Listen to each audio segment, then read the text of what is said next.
जगत में सुख है ही नहीं। हम सुखी तो होते हैं लेकिन सुख नहीं है। इस सुख को किस प्रकार प्राप्त करें? मैत्रेय मुनि ने कहा कि सबसे पहले परमात्मा ने सृष्टि की रचना की। विदुर जी महाराज को सबसे पहले सृष्टि की रचना के बारे में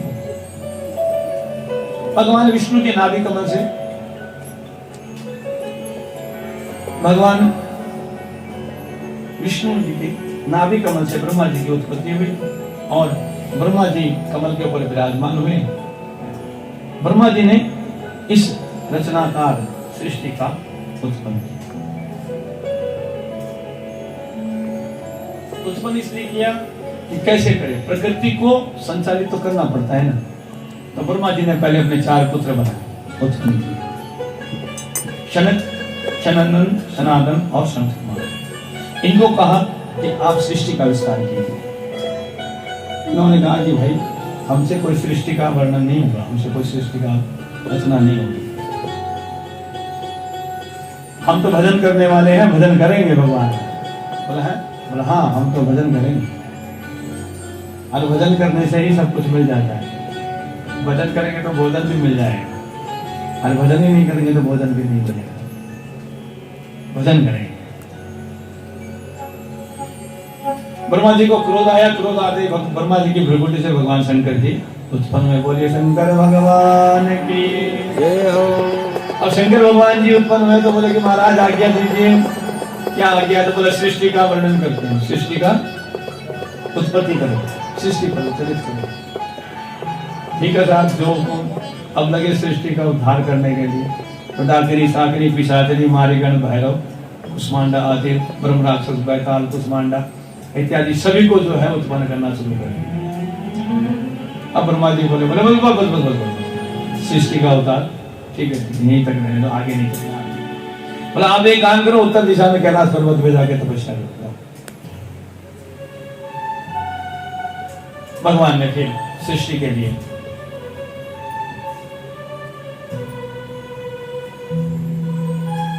बोले बाबा भजन करने बैठ गए। अब की बार ब्रह्मा जी ने 10 ऋषियों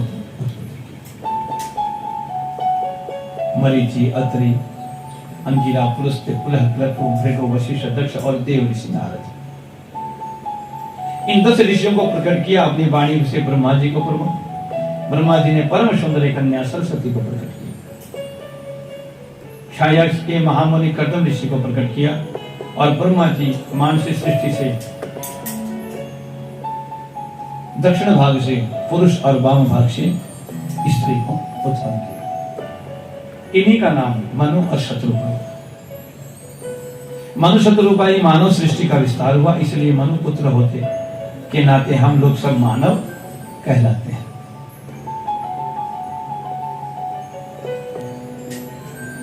मनु शत्रुपा की 5 संतान, 2 बेटा और 3 बेटियां, आकुति, देवती और प्रसूति। और बेटे हुए प्रियता, प्रियव्रत और उत्तानपाद। भगवान ने कहा, मनु महाराज ने कहा कि ब्रह्मा जी पिताश्री, मैं सृष्टि की तो रचना करूं लेकिन कैसे करूं? पृथ्वी नहीं है, चारों तरफ जल ही जल है। और पृथ्वी कहाँ है? तो पृथ्वी जल में डूबी हुई है। इधर महाराज हिरण्याक्ष राक्षस पृथ्वी का ही हरण करके समुद्र के रसातल में ले गया था। ये हिरण्याक्ष कौन है? शनिक शनन चारों भाई जो हैं ब्रह्मा जी के वैकुंठ द्वार पर गए तो जय और विजय नामक 2 द्वारपाल ने उन्हें रोक लिया था। और उन्हीं के श्राप से उन्होंने जो श्राप दिया कि जाओ 3 जन्मों तक तुम राक्षसी बने रहोगे, यही हिरण्याक्ष और हिरण्यकश्यप बने।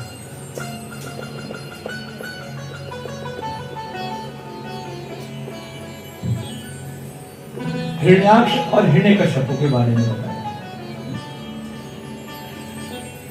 100 वर्ष तक जो है ना दिति के गर्भ में रहे हिरण्याक्ष, हिरण्यकश्यप। 100 वर्ष तक। और उसकी तेज इतनी कि देवता लोग भी जलने लगे थे। बोले कारण क्या था? कारण ऐसा था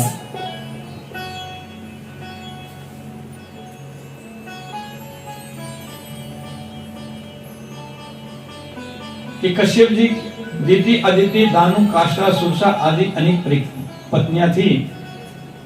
उनमें से दीति का नाम जो पत्नी थी, उनके गर्भ के अंदर में हिरण्याक्ष पैदा हुए। किस लिए? इसलिए हुआ कि रति क्रिया साय वेला उन्होंने करवाई और शाम का समय भगवान भोलेनाथ का होता है। देखिए 4 काम कभी साय समय में नहीं करना चाहिए। गो दुल्हन बेरा जो दिन छिपतो हुआ तब नहीं करना। एक तो खाना नहीं चाहिए सबसे पहले। आप क्या इवनिंग फास्ट कराएंगे?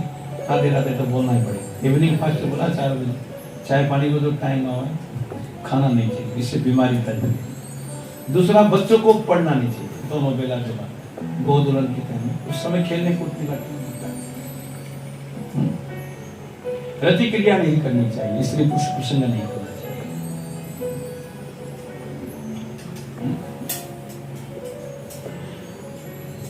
द्वितीय,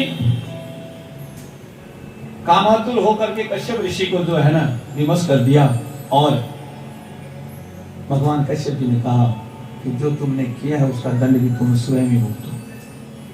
क्योंकि भोलेनाथ का जो है ना शाम के टाइम में पूजा किया हुआ बड़ा फलदायी माना गया है।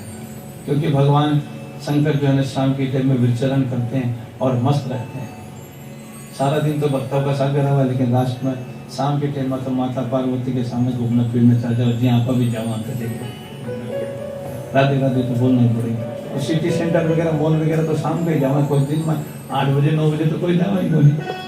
तो वैसे भगवान शंकर भी जो है माता पार्वती को पुत्र को लेकर के घूमने जाते हैं। उसी समय जो भगवान सबको देखते हुए कि कौन कैसे क्या कोई कार्य वगैरह किया है। तो कश्यप जी ने दीदी जी को कह दिया कि आपने गलत काम किया और इसका दंड भी आप स्वयं भुगतें। यही हिरण्याक्ष जो है भगवान शनकादिक 4 भाइयों के श्राप से जय और विजय आदिति के गर्भ के अंदर में 100 वर्ष तक बैठे। ब्रह्मा जी को बताया गया कि अरे ब्रह्मा जी देखिए स्वर्ग लोग जल रहा है। बोले जलने की कोई बात नहीं है। बोले क्यों? बोले इसका उद्धार भगवान करेंगे।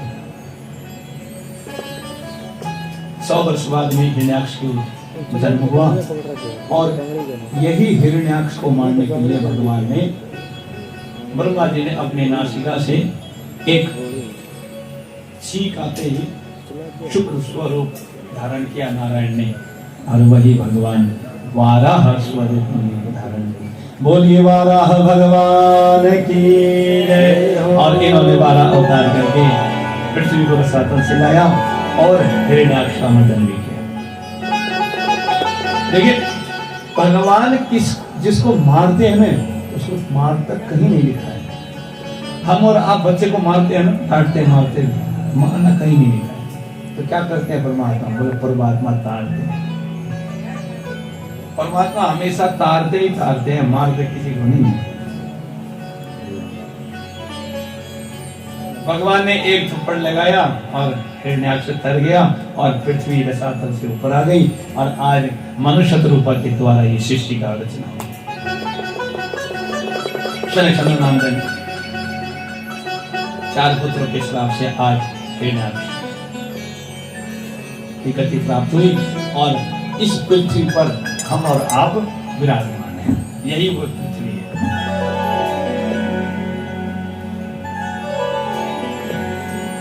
पृथ्वी माता का उद्धार हुआ, भगवान ने 12 स्वरूप धारण किया। भगवान कहते हैं मनुष्य रूपा की 3 बेटियों के वंश के पहले सुना बेटियों के बारे में और फिर बेटा के बारे में बताया। बेटियां बहुत उत्तम होती हैं। बेटियों को जो पालन पोषण करते हैं वो बड़े भाग्यी माँ पिताजी होते हैं। बड़े भाग्यी माँ पिताजी। जो बेटियों के माँ बाप है ना वो बड़े भाग्यशाली है। पुत्र के बारे में नहीं बताया, भागवत में पुत्र के लास्ट में आइए, सबसे लास्ट में एकादश द्वादश में पहले स्वर्ग के अंदर ही पुत्री का वर्णन आया। अब देखिए पुत्री का, अब आप कोई हमारे बटोरा कहते बोले एक बेट तो हो जाता ना तो बस रसगुल्ला खवा देता, अरे बेटी पर रसगुल्ला खवाओ तब तो जानो है। देखिए कितनी विडंबना, देखिए हम लोगों की सोच। अरे ये नहीं जानते कि बेटी 2 कुल को तारती है, बेटा तो राधे राधे तो बोलना ही पड़ेगा है? बेटी 2 कुल को तारती है, एक तो अपने कुल को तारती पूरा हुकूमत रहता है, पीर में तो हुकूमत रही है और शास्त्र में जाकर के पहले चाबी हाथ में लेते, राधे राधे तो बोलना ही पड़ेगा। देखिए 2 कुल पर पूरा हुकूमत रहता है उनका, और पुत्र का अपने ही स्थान पर हुकूमत नहीं रहता है। क्यों? वहां पर पिता का हस्ताक्षर रहता है, ये पुत्री के पास में कोई हस्ताक्षर का कोई काम नहीं।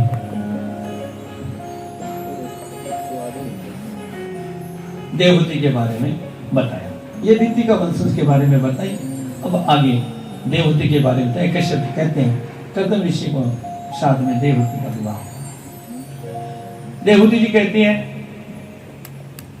कि भाई मैं आपसे विवाह करूंगी कर्दम ऋषि के साथ। कर्दम जी ने कहा कि मैं तब विवाह करूंगा कि संतान होते ही वन में चला जाऊंगा, वैरागी बन जाऊंगा। अगर मंजूर हो तो हमसे विवाह करना, नहीं तो कोई डर नहीं। आजकल तो डिसीजन हुआ है ना, यही डिसीजन पहले से चालू हो रहे थे, आज तो नॉर्मल चल रहा है। हम लोग करते क्या है, जो परमात्मा ने किया वही हम करते हैं, दूसरा कोई भी अलग नहीं कर सकते। अब डिसीजन तो ले जाना।